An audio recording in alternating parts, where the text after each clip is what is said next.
সূরা বানী ইসরাঈলের ৭২ নম্বর আয়াতের প্রথম অংশে আছে আল্লাহ বলেন কিয়ামতে এবার ধাপে ধাপে ডাক দেওয়া হবে মানুষকে তার ইমামের সাথে। ইমাম মানে আক্তার হুজুর, হ্যাঁ, ইমাম মানে নেতা। ইমাম মানে কি? বলেন বলেন। এটা যাক ধর্ম উপদেষ্টা যিনি দায়িত্বে আছেন ঘোষণা অলরেডি দিয়েছেন গত কয়েকদিন আগে। এতদিন যাই করেছেন, এখন আর ইমাম মানে যে নেতা এটা আমরা সামনে দেখতে চাই। এখন যারা ইমাম হবে তাদের স্বপ্ন থাকা লাগবে যে আমি দেশের প্রধানমন্ত্রী হব। হযরত ইউসুফ আলাইহিস সালাম বলেছিলেন না যে আমাকে দায়িত্ব দিন, আমি এই দায়িত্বের সঠিকভাবে আঞ্জাম দিতে পারবো। এখন সেই সময় চলে এসেছে এই দেশে। এখন দায়িত্ব নেওয়া লাগবে দেশের ইমামদের, আলেমদের। সমন্বয়ক যারা আছে তারা আহ্বান জানাচ্ছে দেশ চালাতে আলেমদেরকে অবশ্যই ইনভলভ করতেই হবে, তাছাড়া দেশ দুর্নীতি মুক্ত হবে না। তাহলে ইমাম মানে যে নেতা কিয়ামতের ময়দানে মসজিদের দায়িত্ব পাওয়ার জন্য 5টা গুণ আল্লাহ দিয়েছেন। উনি ঘোষণা দিয়েছেন যে মসজিদের দায়িত্ব নিতে চায় এই 5টা গুণে গুণান্বিত হওয়া লাগবে আপনাকে। আপনি ফরজ নামাজ পড়েন না আর মসজিদের সভাপতি হয়ে বসে আছেন, আপনার যত মসজিদের সভাপতি হওয়া জায়েজ নেই। সূরা তাওবার 18 নম্বর অনুযায়ী 5টা গুণ যাদের ভেতরে নেই তাদের জন্য আল্লাহর ঘরের দায়িত্ব নেওয়া জায়েজ নেই। অথচ সারা বাংলাদেশের অবস্থা তাকান, একটা গুণ ওর ভেতরে নেই, আল্লাহকেও বিশ্বাস করেন, অথচ মসজিদের সভাপতি আর ক্যাশিয়ার হয়ে বসে আছে, না দিলে আবার রাগ করে। তোমরা শুক্রবার শনিবার ছুটি পাও আর এদের ছুটি লাগে না? সারা বাংলাদেশে এখন এই নিয়ম করা হচ্ছে যে এদেরকে অন্তত মাসে 5 দিন ছুটি দেওয়া লাগবে। 4টা শুক্রবার আর শনিবার আমরা ছুটি চাচ্ছি না, অন্তত মাসে 1 দিন, তার মানে 5 দিন ছুটি দেওয়া লাগবে। ওদের পরিবার নেই, সংসার নেই। এবং পশ্চিমবঙ্গে একটা হিন্দু, এটা মমতা ব্যানার্জি, মুসলমান কি, সে যদি রাষ্ট্রীয়ভাবে মসজিদের ইমাম আর মুয়াজ্জিনদের বেতন দিতে পারে তো এ দেশকে আমরা ফকির হয়ে মরেছি। 96% মুসলমান এখানে বাস করে। এদেশের ইমাম খতিব মুয়াজ্জিনকে রাষ্ট্রীয়ভাবে টাকা দেওয়া যাবে না, মানে শুধু যে টাকা এ দরবেশের টাকাগুলো পড়ে আছে এ টাকাগুলো নিয়ে আসে। চ্যানেলটি সাবস্ক্রাইব করে আমাদের সঙ্গেই থাকুন। ইন্নাল হামদুলিল্লাহি ওয়াস সালাতু ওয়াস সালামু আলা রাসূলিল্লাহ আম্মা বা'দু ফাউযু বিল্লাহি মিনাশ শাইতানির রাজীম। বিসমিল্লাহির রহমানির রহিম। লাকাদ সাদাকাল্লাহু রাসূলাহুর রুয়া বিল হাক্কি লা তাদখুলুন্নাল মাসজিদাল হারামা ইনশাআল্লাহু আমিনিন। সাদাকাল্লাহুল আযীম। عن أبي هريرة رضي الله تعالى عنه قال قال النبي صلى الله عليه وسلم من تمسك بسنتي عند فساد أمتي فله أجر 100 شهيد رواه ابن ماجه وما زادهم إلا إيمانا وتسليما اللهم صل على محمد وآله وصحبه وبارك وسلم। আলহামদুলিল্লাহ, প্রশংসা আদায় করছে আমাদের মালিকের, যিনি পবিত্র জমার দিন রবিউল আউয়াল মাসে আজানের সাথে সাথেই তার ঘর মসজিদে আসার তৌফিক দিলেন আমাদেরকে। ইদা নুদিয়া লিস-সালামি ইয়াউমিল জুমআতি ফাসআউ ইলা যিকরিল্লাহি ওয়া যারুল বাই' যালিকুম খায়রুল লাকুম ইন কুনতুম তা'লামুন। আল্লাহ তাআলা বলেন জমার দিন বিশেষ করে যখন আজান দেওয়া হয়, যেহেতু এখানে ইয়াউমিল জুমআ স্পষ্ট করা আছে, এটা দিয়ে জমার দিনই উদ্দেশ্য। অন্যান্য ফরজ নামাজের উদ্দেশ্য যে জমারটা ইবনে কাসিরে শুধু জমাটা উল্লেখ করা আছে আলাদা। জমার দিন যখন আজান দেওয়া হয় দুনিয়ার যত কাজকর্ম আছে, বেচা কেনা আছে, সব বন্ধ করি আল্লাহর জিকিরের দিকে, নামাজের দিকে দৌড়াও। যালিকুম খায়রুল লাকুম ইন কুনতুম তা'লামুন, এটাই তোমাদের জন্য ভালো হবে যদি তোমরা এটা বোঝো বা জানো। আমরা এই আয়াতটা সামনে রেখে জমান নামাজের উদ্দেশ্যে সকলের আগে আগে যারা আসলাম বলছে আলহামদুলিল্লাহ। দরুদ আর সালাম পাঠের মাধ্যমে আজকে আমরা আলোচনা আরম্ভ করব ইনশাআল্লাহ। রবিউল আউয়াল মাস এটা। রবিউল আউয়াল মানে প্রথম বসন্ত। আমরা জানি এ মাসে বিশ্বের মহামানব যিনি মুহাম্মদুর রাসূলুল্লাহ সাল্লাল্লাহু আলাইহি ওয়াসাল্লাম এই পৃথিবীতে আগমন করেছিলেন। আজকে মনে হয় রবিউল আউয়াল মাসের 15 তারিখ না 14 তারিখ। দেখতে দেখতে মাসটা চলে যাচ্ছে। আমাদেরকে রবিউল আউয়াল কিছু শিক্ষা দিতে এসেছিল। আমরা যেটা নিয়ে আনন্দ করছি আসলে ওইটা আনন্দের বিষয় না। এদেশে বিশেষ করে ভারত, বাংলাদেশ, পাকিস্তান এই 3টা দেশে মানুষ আনন্দ করে নবীজির জন্ম নিয়ে। এজন্য নামও দিয়েছে মিলাদুন নবী, জন্মের আনন্দ। তো কারো জন্ম নিয়ে আনন্দ করা লাগবে এমন কথা কোরআন হাদিসে আমি পাইনি। ওনাকে জন্ম নিয়ে আনন্দ না, তার আদর্শ নিয়ে আনন্দ করে। যে আয়াত দিয়ে বেদাতপন্থী যারা এদেশে রাসূলের মেকি মহব্বত যারা দেখায়, মানুষগুলো যে দলিল দেয় সূরা ইউনূসের 58 নম্বর আয়াত দিয়ে, অথচ এখানে যে শব্দগুলো দেওয়া আছে এটার দ্বারা কোরআনে কারীম উদ্দেশ্য। কোন মুফাসসির নবীজিকে উদ্দেশ্য করেছে, তো ব্যাপকভাবে না, ব্যাপকভাবে এখানে কোরআন উদ্দেশ্য। আল্লাহ পাক বলেন কুল বিফাদলিল্লাহি ওয়া বিরহমাতিহি ফাবিযালিকা ফালিয়াফরাহু হুয়া খায়রুম মিম্মা ইয়াজমাউন। হে নবী আপনি বলুন, তামাম পৃথিবী যা গেইন করে, যা অ্যাচিভ করে, যা অর্জন করে, যা পেয়ে খুশি আছে, আমি আল্লাহ যত কিছু দিয়েছি তার ভেতরে উত্তম সম্পদ মানুষের জন্য কোরআনে কারীম। সুতরাং কোরআন যারা পেয়েছে তারা যেন খুশি হয়, আনন্দ করে। ফাবিযালিকা ফালিয়াফরাহু হুয়া খায়রুম মিম্মা ইয়াজমাউন। তামাম পৃথিবীর তুলনায় আমি আল্লাহর কাছে কোরআনে কারীম শ্রেষ্ঠ সম্পদ। কোরআন নিয়ে আনন্দ করার অর্থ কি কোরআন মাথায় নিয়ে নাচানাচি করা নাকি? এর ভেতরে যে বিধানগুলো আল্লাহ দিয়েছেন এগুলো ব্যক্তি, পরিবার, সমাজ, রাষ্ট্রে বাস্তবায়নের মাধ্যমে আল্লাহকে দেখানো, এটার নাম আনন্দ। আমরা সেই জন্মের পর থেকে অনেকে শুনছি যে নিয়ামত পেলে শুকরিয়া আদায় করো তাহলে নিয়ামত বেড়ে যাবে। কিভাবে এটা? আমাদের দেশের মানুষ আমরা জানি একেবারে গলা পর্যন্ত খেয়ে, এরপরে খাবারের পরে মিষ্টি খাওয়া সুন্নত, তার মানে আরো খাওয়ার চায়। মরণ খাওয়া খেয়ে একটা ঢেকর তুলে মানুষ বলবে আলহামদুলিল্লাহ, হয়ে গেল।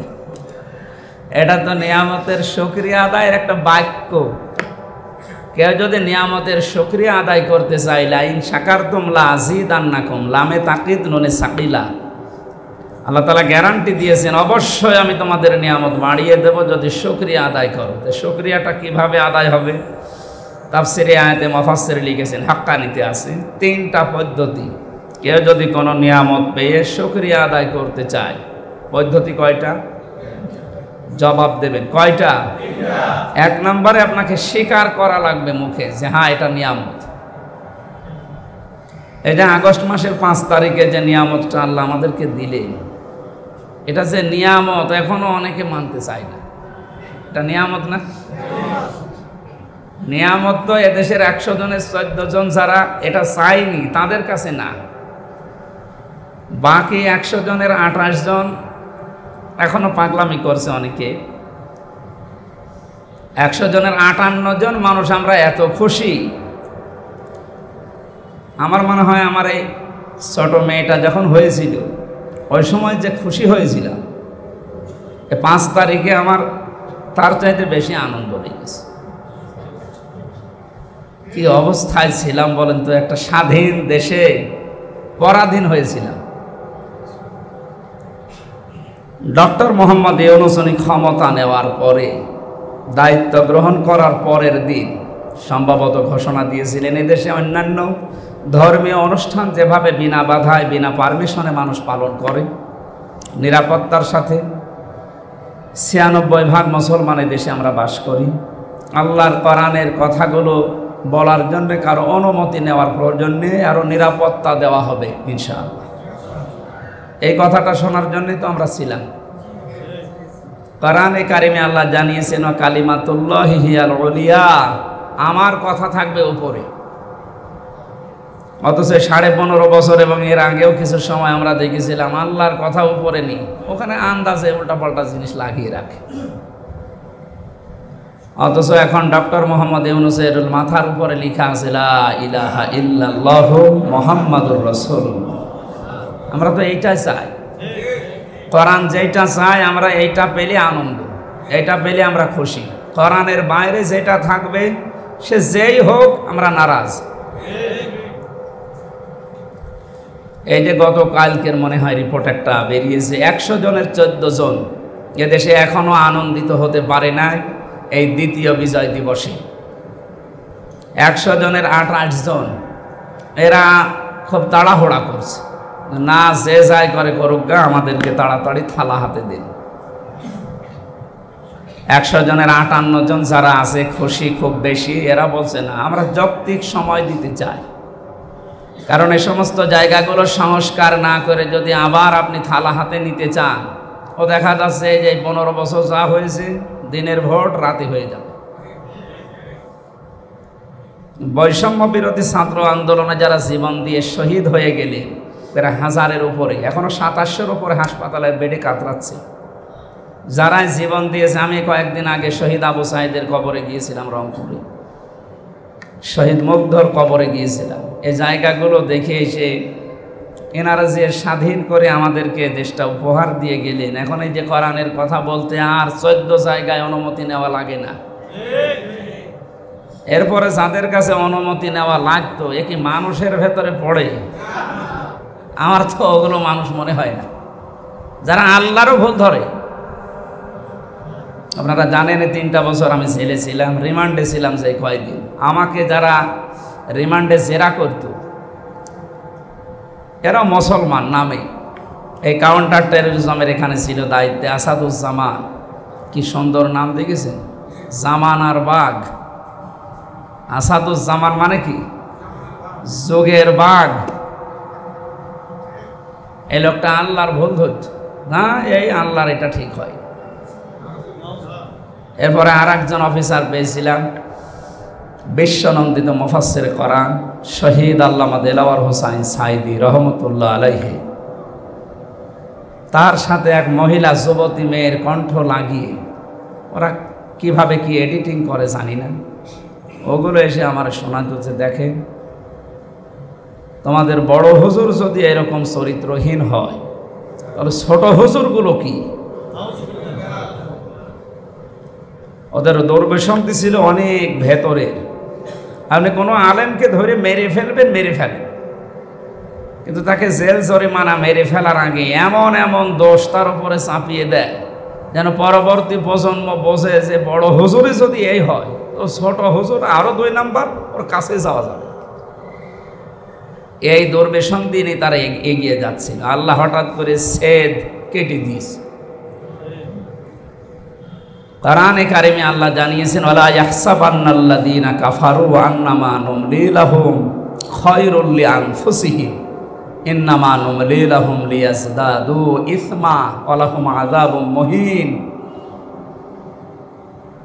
এটা সূরা আলে ইমরানের 178 নম্বর আয়াতে আছে। আমি যতগুলো তাফসীরে আয়াতের দেখেছি, মুফাসসিরিন ইকরাম লিখেছেন এই পৃথিবীতে যারা জালেম, যারা কাফের, আল্লাহকে অবিশ্বাস করে, ওপরে ওপরে হয়তো ঘোষণা দিতে পারে আল্লাহ একজন আছে, কিন্তু ভেতরে ও বিশ্বাস ওর নেই। এরকম মানুষ দেশে ছিল না, এখনো আছে। এই মানুষগুলো চেয়ার পাওয়ার পরে এরা ধরাকে সরা জ্ঞান করে, নিচে পেছনে যে কিছু আছে ও কিছু মনেই করে না।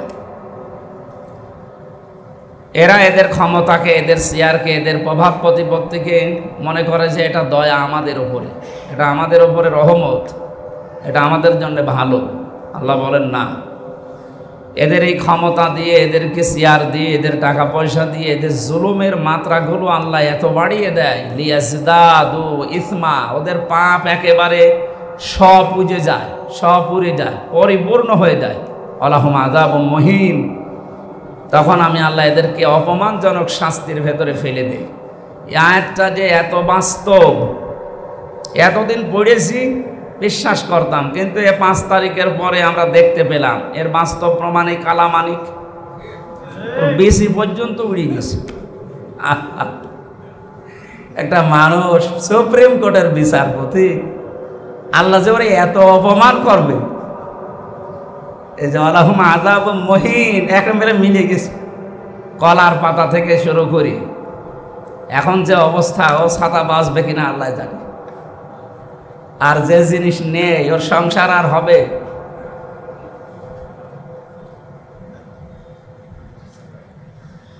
যেদিন ওরে কলা পাতায় দেখেছি আর পরের দিন শুনলাম যে ওর বেশি নেই, সেই দিন আল্লাহকে বলেছে মাবুদ, এই 15.5 বছর যত অত্যাচার জুলুম নির্যাতন আমরা পেয়েছি, তুমি যদি আর এই পৃথিবীতে কিচ্ছু না দেখাও আমার কোনো আফসোস নেই। অন্তত এই কালামানিকের যা দেখলাম, আমি পড়ে আছি জেলখানায়, আর ওই 116 জনের তালিকা করে আলেমদের আমার নাম হচ্ছে, অথচ আমি পড়ে আছি জেলখানায়। কত বড় শয়তান চিন্তা করেছে, পাপ পরিপূর্ণ করে ফেলিস, আল্লাহ শেষ পর্যন্ত আর ছাড় দেয়নি। তা আমরা যে কথা বোঝাতে চাচ্ছি, নিয়ামতের শুকরিয়া আদায়ের যে মাধ্যমগুলো আমরা দেখতে পাই দেশে, এইটা নিয়ামতের শুকরিয়া আদায়ের একটা বাক্য। আপনাকে বলা লাগবে যে হ্যাঁ এটা নিয়ামত। আমরা যেটা সত্যি সত্যি বলতে পারছি 58% মানুষের দেশে যে হ্যাঁ এটা নিয়ামত। 28 জন যারা এখনো পর্যন্ত বারবার বলছেন থালা আমাদের হাতে দেন, থালা আমাদের হাতে দেন, দেওয়ার জন্য তো পরিবেশ দরকার। এক লোক বিয়ে করে বাসর ঘরে বউ রেখে একটু বাইরে গেছে, দাদি শাশুড়ি এসে বলছে দেখো আমার কিন্তু পুতি চাই। দাদি শাশুড়ি আপনি আমার সময় দেবেন তো? কিছুক্ষণ পরে শাশুড়ি এসে বলছে আমার নাতি চাই। ঠিক আছে আপনি আমার সময় দেন, কেবল আসলাম।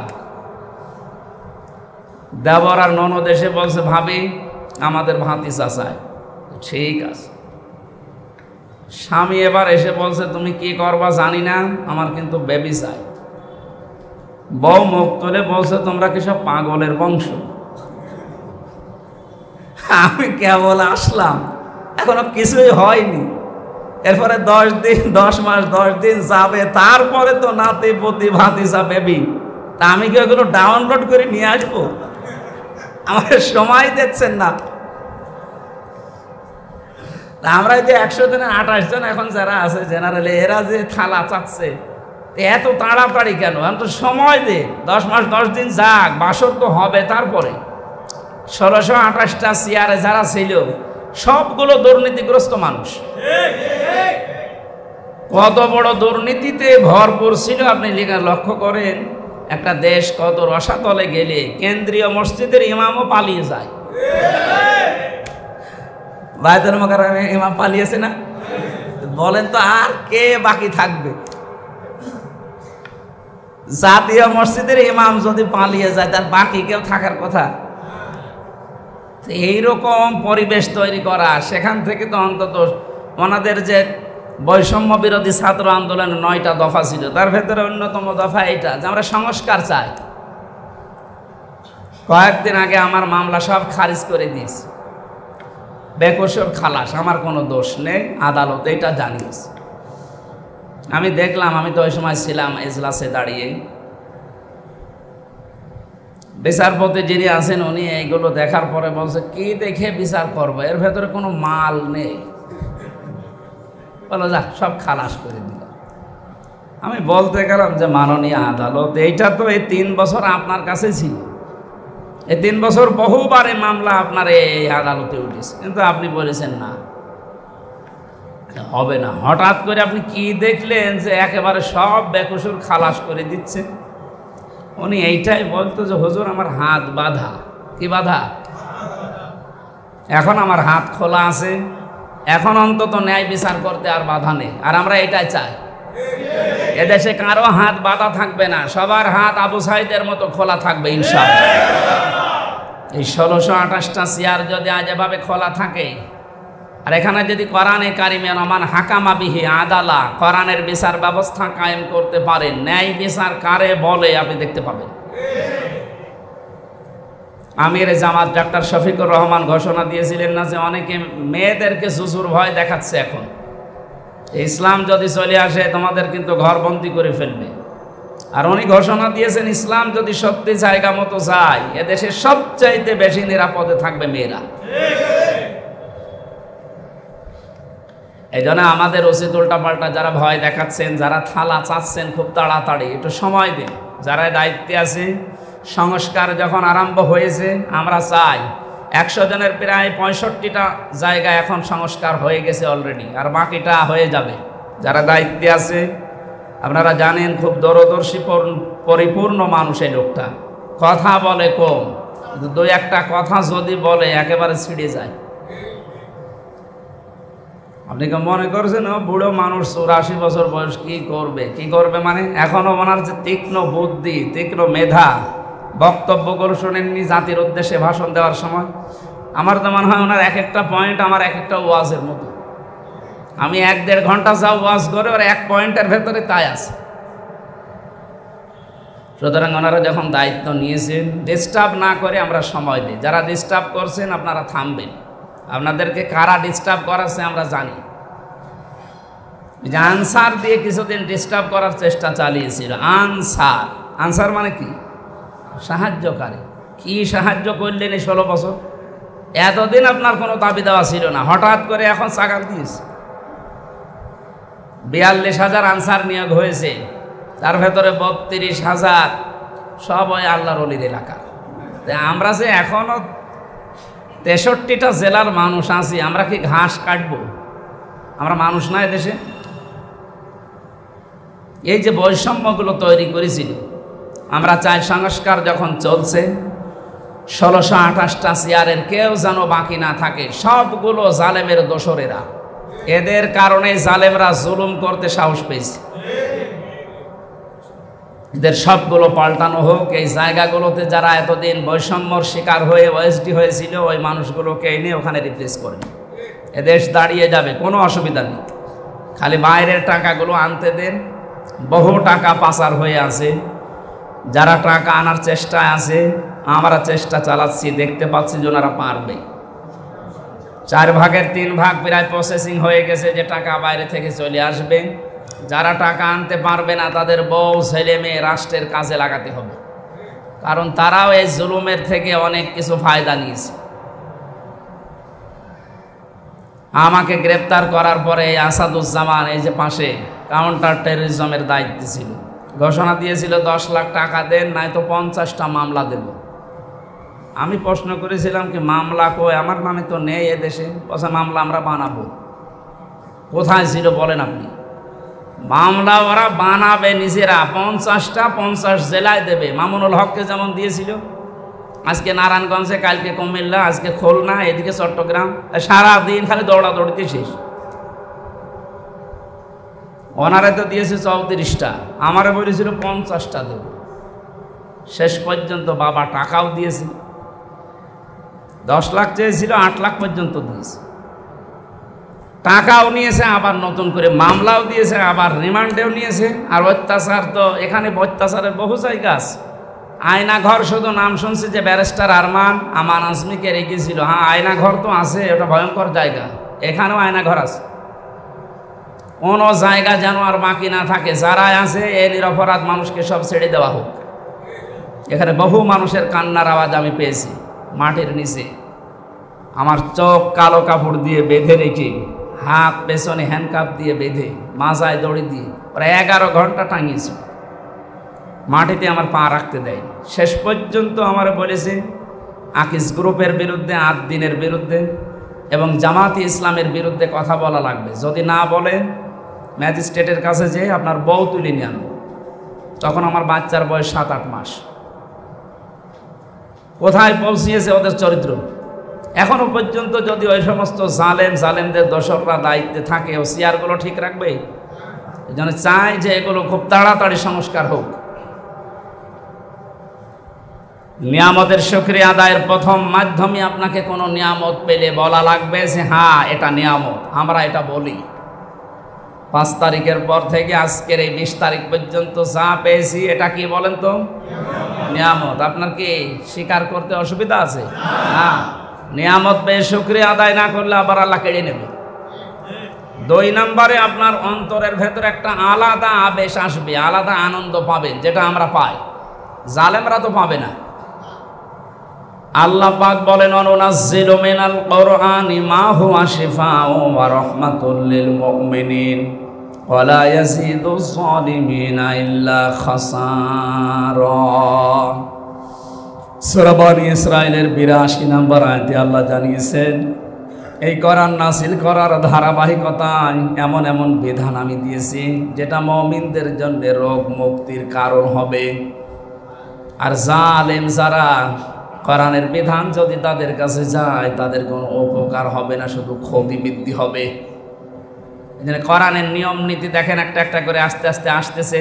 আজকে ধর্ম উপদেষ্টা আহ্বান জানিয়েছেন বাংলাদেশের সর্বোচ্চ জায়গায় যিনি এখন আছেন ডক্টর মোহাম্মদ ইউনূস। আমরা আশা করব ৯৬% মুসলমানের এই দেশে উনি যেহেতু প্রধান দায়িত্বে আছেন, উনি যেন নবীর সুন্নাত দাড়িটা রেখে দেন। এ ঘোষণায় এতদিন দেওয়া কারো পক্ষে সম্ভব ছিল?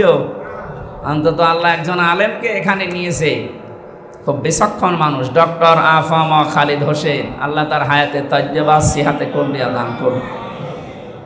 উনি যে আহ্বান জানিয়েছেন আমরা আশা করব যে আমাদের প্রধান উপদেষ্টা উনি এটা রাখবেন, কেন তিনি তো একজন মুসলিম এবং নবীর নামে তার নাম হযরত ইউনূস আলাইহিস সালাম। একজন বিপদে পড়েছিল তো ভাই ইউনূস পড়বে, তাও পড়তে পারে না। ইউনূস পড়বো, ইউনূসে তো আমার মাথার উপরে, ও দোয়া ইউনূসও পড়া বাদ, তাহলে পড়বে কি? দোয়া ইউনূসের বিপরীতে যা আছে হরে কৃষ্ণ হরে রাম, ওটা পড়লে তার ঈমান থাকবে? আমরা আনন্দ পেয়েছি, বুকের ভেতরে মনের ভেতরে একটা আলাদা আবেশ আমাদের আছে।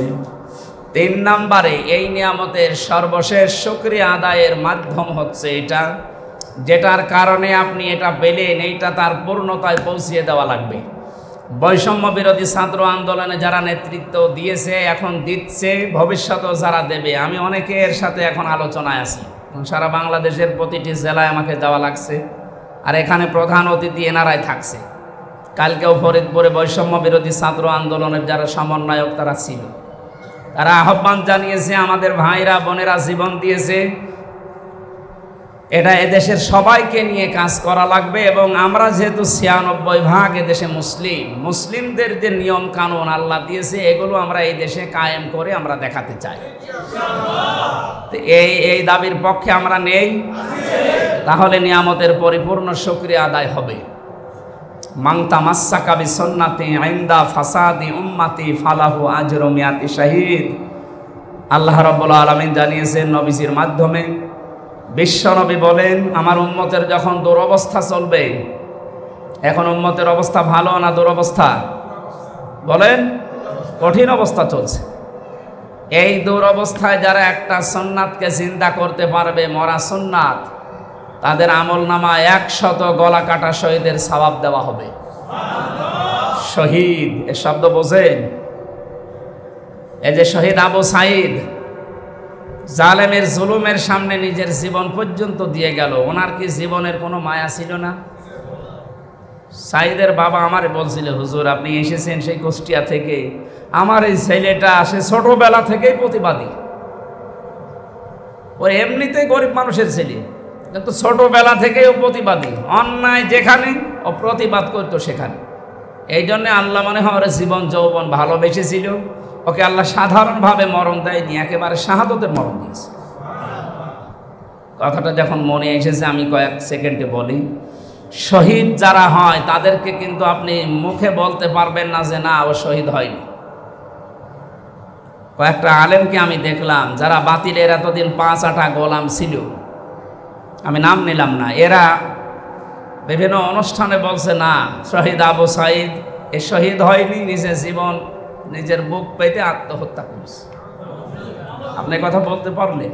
আপনি জান তো দেখি, আপনার জীবনের মায়া আছে, ওর জীবনের মায়া নেই। ও মানবতাকে মুক্ত করার জন্যই তো জীবন দিয়ে চলে গেল। ওর বক্তব্য দেখেছেন যে জীবনে যদি কিছুই না পারি অন্তত সত্যের পক্ষে দাঁড়িয়ে সাক্ষী দিয়ে গেলাম। তোমরা দুনিয়াতে সারা জীবন বেঁচে না থেকে একদিনও যদি বেঁচে থাকো অন্তত সত্যের সাক্ষ্যটা দিও। এ কথার দ্বারা প্রমাণ হচ্ছে তার জালেমের জুলুমের বিরুদ্ধে জীবন দেওয়ার, এই যে প্রতিবাদ করার। এই জন্য যারা শহীদ হয়েছে এ বৈষম্য বিরোধী ছাত্র আন্দোলনে হাজারের উপরে, আসলে দেখলেন না একেবারে মরা পাখির মতো মনে হচ্ছে পুলিশে ভ্যানে লাশ তুলতেছে। শুধু তুলে শেষ করেনি, আগুন লাগিয়ে পুড়িয়ে শেষ করে দিয়েছে। যারা এর সাথে জড়িত, যেই দল, যেই গোষ্ঠী, একটা দলকে নিষিদ্ধ করার জন্য এর চাইতে আর বড় প্রমাণ পৃথিবীতে দরকার নেই। বিবিসি এবং আল জাজিরা রিপোর্ট দিয়েছে, এটার ভিডিও ডকুমেন্টারি করেছে যে মানুষ এত নিচে নামে কি করে ক্ষমতার কারণে। যাদের ক্ষমতায় সব, তাদেরকে এদেশের ক্ষমতায় আর দরকার নেই। সুতরাং এই মানুষগুলোকে যেন নিষিদ্ধ করার জন্য কিছুই লাগবে না, শুধু এটাই যথেষ্ট। আসলে আজ যে মানুষগুলোকে পুড়িয়ে ভ্যানের উপরে তুলে দিয়েছে, নাউজুবিল্লাহ মিন যালিক। আর এদেরকে তুমি শহীদ না বলে, শহীদ কাকে? তোমার কি আবার আবার শহীদ হয়ে দেখানো লাগবে যে এই দেখেন আমি শহীদ হলাম? কোরআনে কারিমে আল্লাহ মুখের উপরে নোটিশ দিয়েছেন, যেহেতু মানুষ কথা বলে মুখ দিয়ে, ওয়ালা তাকুলু লিমান ইয়াকতালু ফি সাবিলিল্লাহি আমওয়াত বাল আহইয়াউ ওয়ালাকিন লা তাশউরুন। আল্লাহ পাক বলেন, এই শুধু একজন দুইজন না, ওয়ালা তাকুলু বহু বচন, কেউ বলবি না এ কথা কোনোদিন, কেউ মুখ দিয়ে বলবি না যে যারা শহীদ হয়েছে এরা মারা গেছে, এরা জীবিত, তোরা তো এর পাস না। এ ঘোষণা কার? এতটুকু আল্লাহ শেষ করেননি। মানুষ যেহেতু ধারণা করতে পারে, আবার মুখ দিয়ে নাই না বললো, ধারণা করতে পারে, আল্লাহ ধারণার উপরেও নোটিশ দিয়েছে। ওয়ালা তাহসাবান্নাল্লাযীনা কুতিলু ফি সাবিলিল্লাহি আমওয়াতা বাল আহইয়াউন ইনদা রাব্বিহিম ইরযাকুন। ওটা সূরা বাকারার 154 নম্বর আয়াত, এটা সূরা আলে ইমরানের 169 নম্বর আয়াত।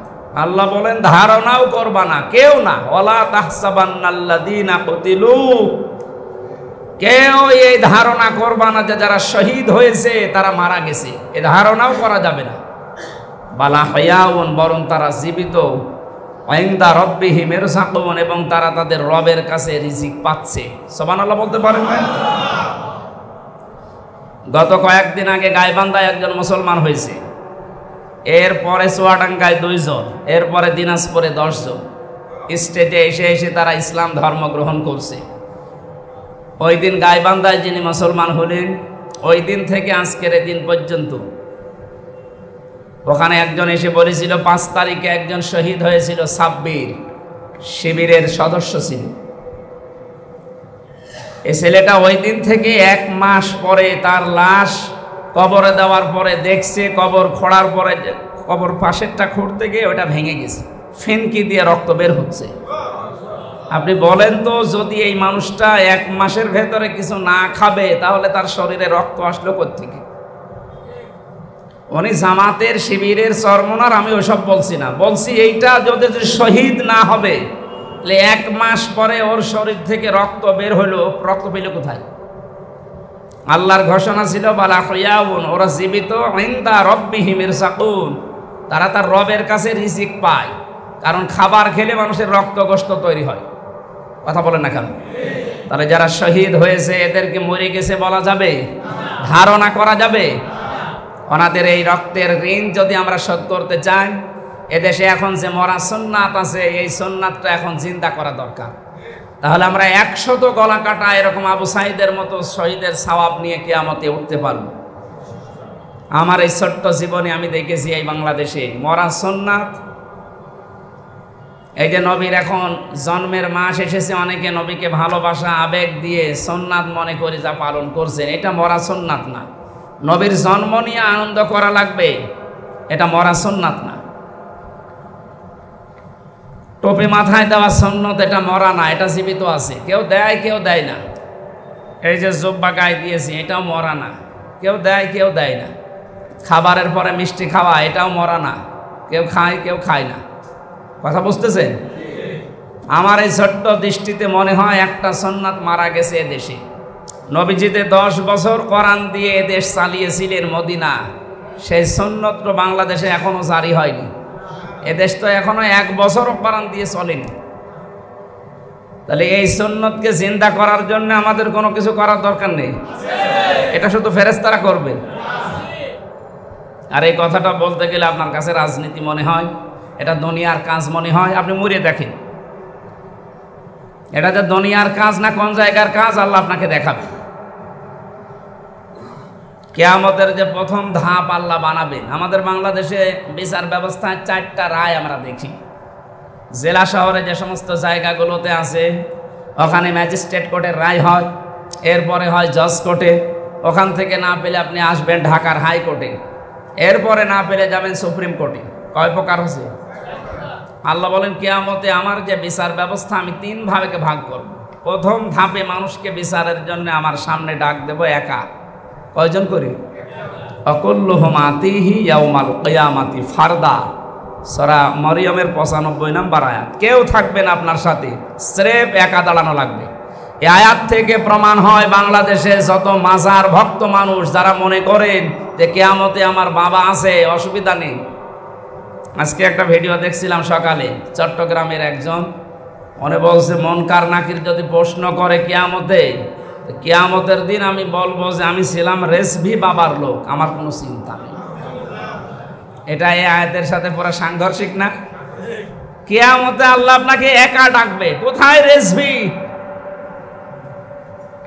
সুতরাং এই বিশ্বাসে আছে। চট্টগ্রাম সিলেটের বিভাগের অনেক মানুষ এই বিশ্বাস নিয়ে আছে। তাদেরকে বলছি, এটা রেকর্ড হচ্ছে তো, কারো উপরে ভরসা করে লাভ নেই, সে যত বড় বাবা হোক আর যত বড় মা হোক। কিয়ামতে আপনি স্রেফ একা উঠবেন। এবার নিজের জীবনের দিকে তাকিয়ে ভাবেন, যা করলেন এইগুলো নিয়ে আপনি আল্লাহর সামনে দাঁড়াতে পারবেন কিনা বলেন। আপনি যার জন্য যা করছেন, হয়তো তারা আপনার এই অবৈধ সম্পদ ভোগ করতে রাজি আছে, কিন্তু আপনার পাপ নিতে তারা রাজি নেই। এটাকে আমি বেশি বলে ফেললাম? আপনি চোখ বন্ধ করে দেখেন, হয়তো স্ত্রীকে, সন্তানকে, ছেলে মেয়েকে সুখে শান্তিতে রাখার জন্য অনেকে ডান হাত বাম হাত দেখে না। বাবা শাহজালাল সব হালাল, আপনি চালিয়ে যাচ্ছেন। আপনার এই টাকা অবৈধ হোক আর বৈধ হোক, এর ভাগ নিতে, এর সুখ শান্তি ভোগ করতে আপনার ছেলে মেয়ে বউ রাজি আছে, কিন্তু এর যে পাপ, এর যে শাস্তি হবে, এইটা নিতে আপনার ছেলে মেয়ে বউ কেউ রাজি না। সুতরাং কিয়ামতে আপনি স্রেফ দাঁড়াবেন একা একা। এই ধোঁকা থেকে আমাদের বাঁচা দরকার। এটা যে একটা ধোঁকা, আমরা মানেন তো আপনারা? আল্লাহ জানিয়েছেন, আমাল হায়াতুদ দুনিয়া ইল্লা মাতাউল গুরুর। পৃথিবীর এই জীবনটা পুরা একটা ধোঁকা। আপনার ছেলে মেয়ে এটা ধোঁকা, আপনার স্ত্রী ধোঁকা, মা বাবা তাও ধোঁকা। পৃথিবীর প্রত্যেকটা জিনিস ধোঁকা। এই ধোঁকা দিয়ে আমাদেরকে বোকা বানিয়ে রেখেছে। সুতরাং আমরা যেন ধোঁকায় না পড়ি। যখন অসহায়ের মতো দাঁড়িয়ে থাকবেন, তখন বুঝবেন যে আসলেই যে এটা ধোঁকা। আল্লাহ প্রশ্নপত্র আগে পাঠিয়ে দিল, এরপরও যদি কোনো মানুষ ফেল করে, ও কি ছাত্র? এক ছাত্র ছোট ব্যাগ, বই, খাতা, কলম সব নিয়ে হেড স্যারের কাছে এসে বলছে, স্যার হয় ছুটি দেন, নাই আমি গেলাম। হেড স্যার দেখছে ও যে পজিশনে আছে, ও ছুটি দিলেও যাবে, না দিলেও যাবে।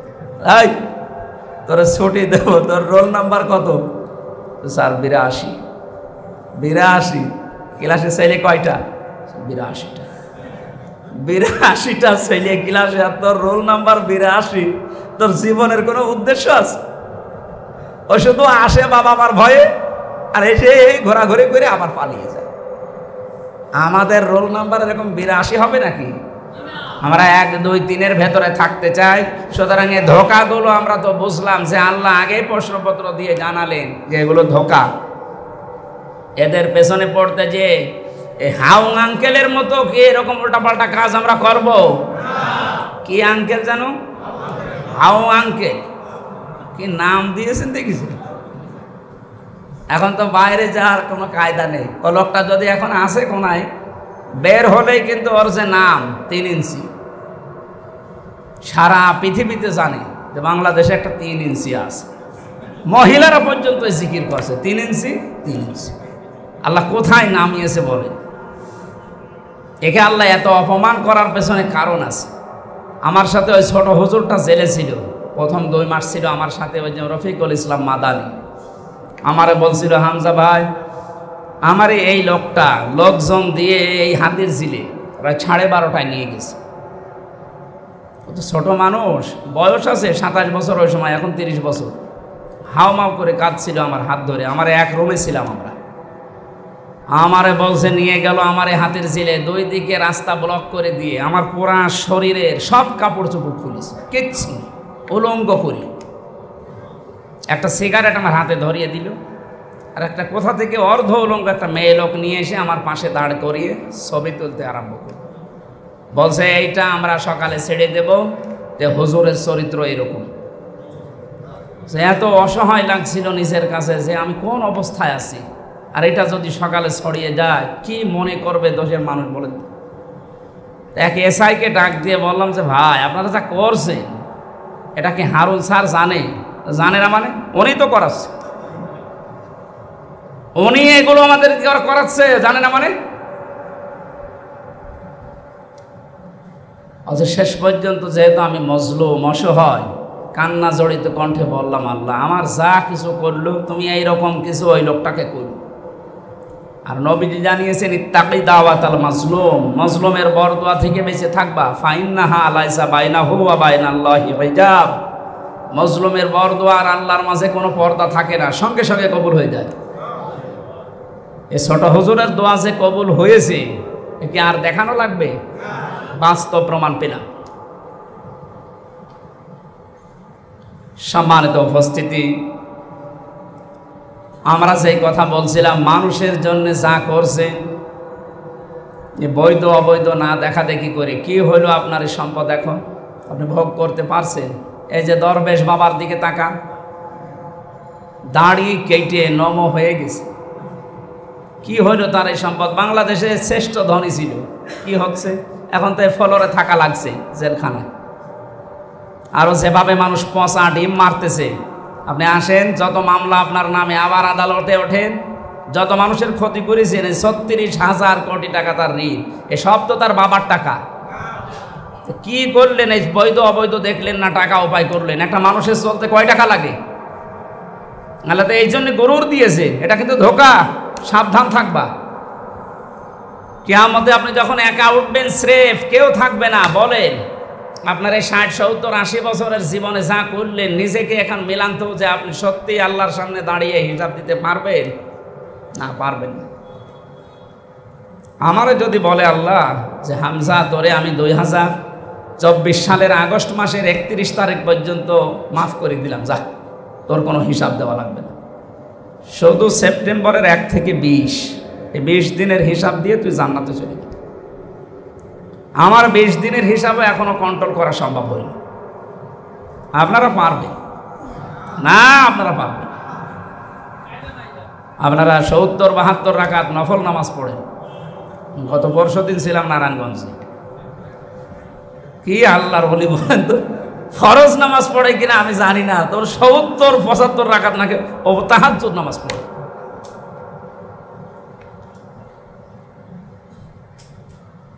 এই তো প্রথম সিস্টেম গেল, ধরা পড়ে যাচ্ছে, আমরা পারবো না।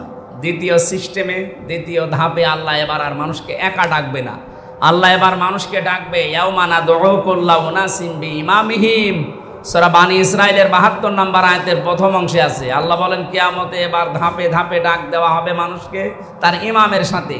ইমাম মানে আক্তার হুজুর, হ্যাঁ, ইমাম মানে নেতা। ইমাম মানে কি? বলেন বলেন।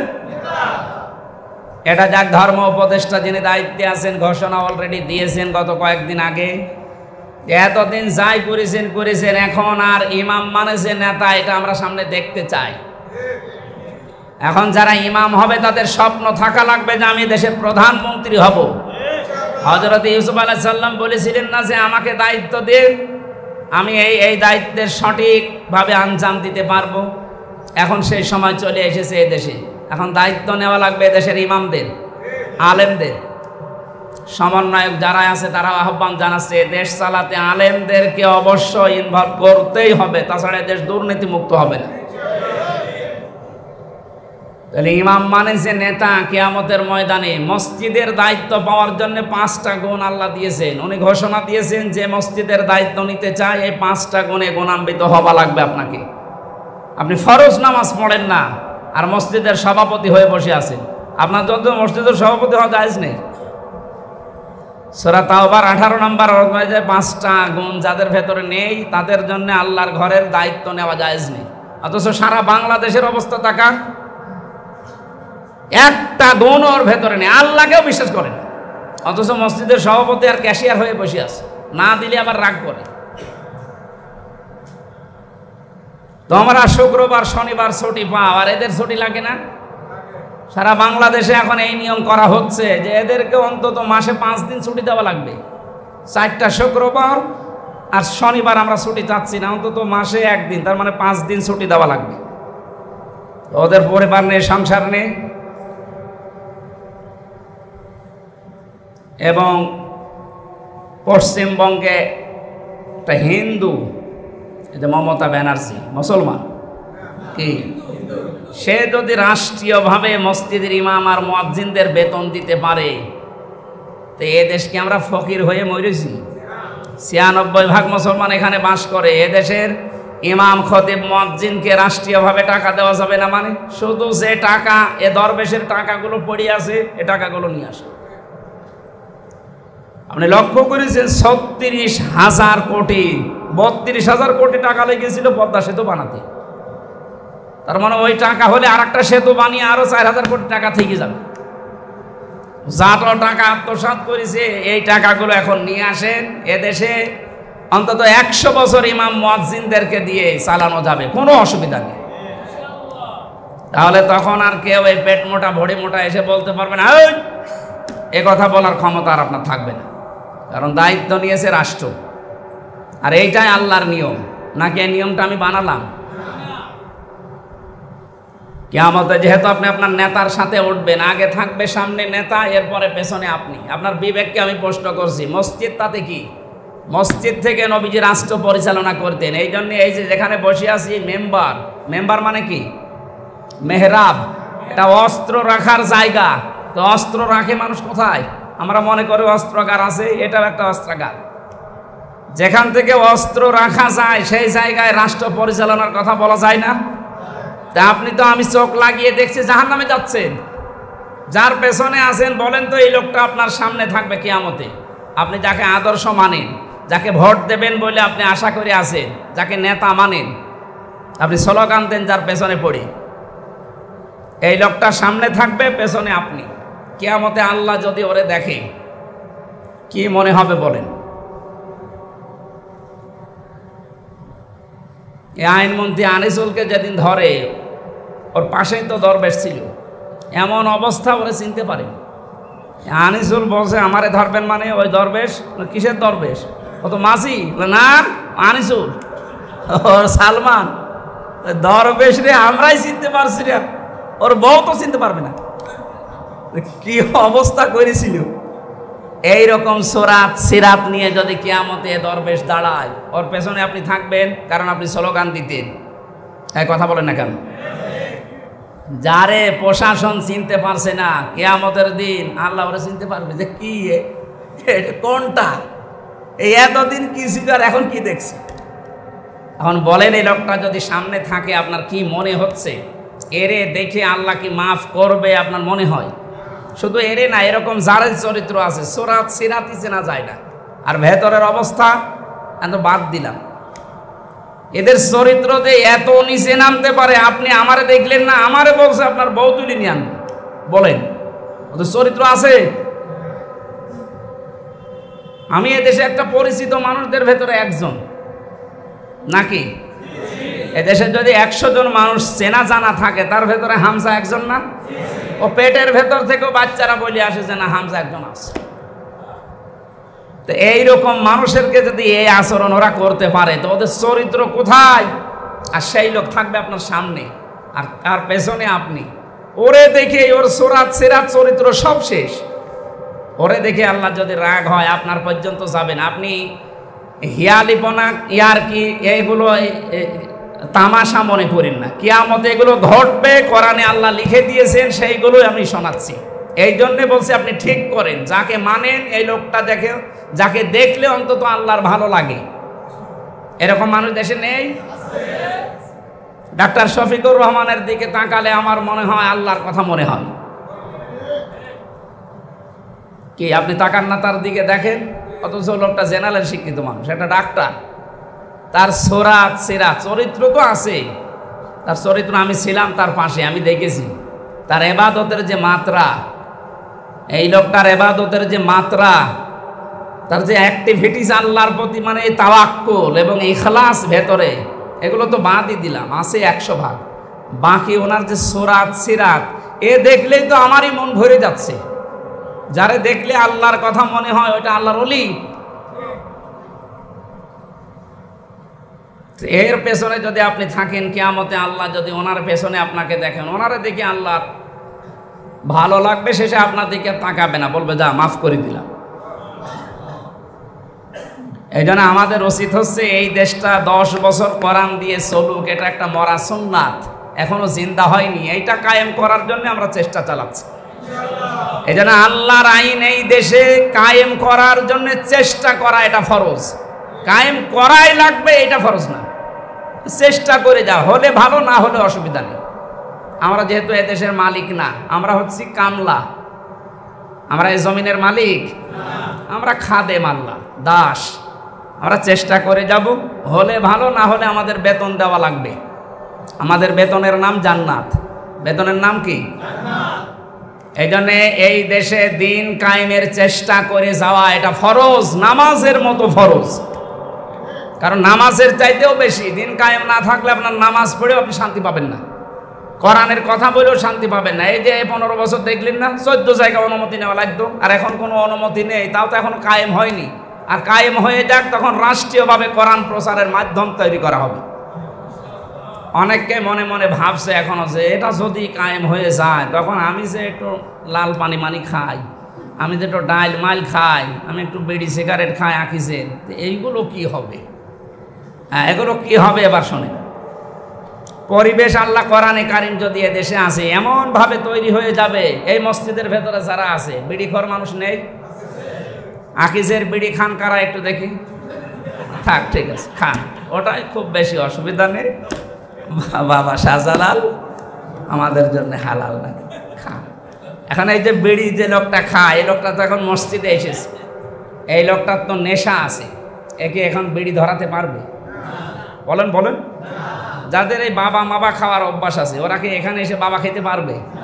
ওর নেশা আছে, ওর পেশা ওইটা, কিন্তু মসজিদের যে পরিবেশ, এখানে এসে আপনি তা খেতে পারবেন না, কারণ এটা একটা রহমতের জায়গা। পৃথিবীর যত জায়গা আছে, সবচাইতে বড় রহমতের জায়গা কোনটা? মসজিদ। কেন? আল্লাহর ঘর এটা। এখানে প্রবেশ করার প্রথমে আপনি বলা লাগে আল্লাহুম্মা আফতাহলি আবওয়াবা রাহমাতিক, হে আল্লাহ তোমার রহমতের যত দরজা আছে সব খুলে দাও। তার মানে রহমত পেতে হলে আসা লাগবে আপনাকে কোথায়? নাকি মাজারে? মাজারে যাবেন? মাজারে রহমত নেই, মাজারে নাই, এই রহমত আছে মসজিদে। এই পরিবেশটাই আল্লাহ এভাবে রহমত দিয়ে সাজিয়ে রেখেছেন। এই জন্য এখানে আসলে আপনার মন চাবে না যে একটু ডাল খায়, একটু বাবা খায়, একটু লাল পানি খায়, একটু সিগারেট খায়, যদিও আপনার নেশা আছে। এখানে যেমন আছে, কোরআনের আইন যদি এদেশে কায়েম করতে পারি আমরা, এদেশটা পুরা 56,000 বর্গ মাইল ঠিক এইভাবে থাকবে, আপনার মনেও চাইবে না যে একটু লাল পানি খায়, কারণ পরিবেশটা ওইরকম হয়ে যাবে। সুবহানাল্লাহ বলতে পারেন নাই? 53টা বছর চলছে তো দেখলেন, বাবা চালিয়েছিল, স্বামী চালিয়েছে, চাচাও চালিয়েছে, ভাবি চালিয়েছে, বউ চালালো, দেখলাম। এখন শুধু বাকি আছে এদেশ কোরআন দিয়ে চললে কেমন দেখা যায়। এটা যদি আপনার কাছে রাজনীতি মনে হয়, হ্যাঁ এটাই রাজনীতি। কোরআন দিয়ে দেশটা চললে কেমন দেখা যায় দেখেছেন কোনো দিন? দেখেননি। আজকের যে তেলাওয়াতকৃত আয়াত আছে সূরা ফাতিহির 27 নম্বর আয়াতের প্রথম অংশ আমরা পড়েছি, এর ভেতরে আল্লাহ এই কথাগুলো সাজিয়েছে। রাসূলকে একটা স্বপ্ন দেখিয়েছিল আল্লাহ, এই স্বপ্নটা আমরা বাস্তবায়ন চাই।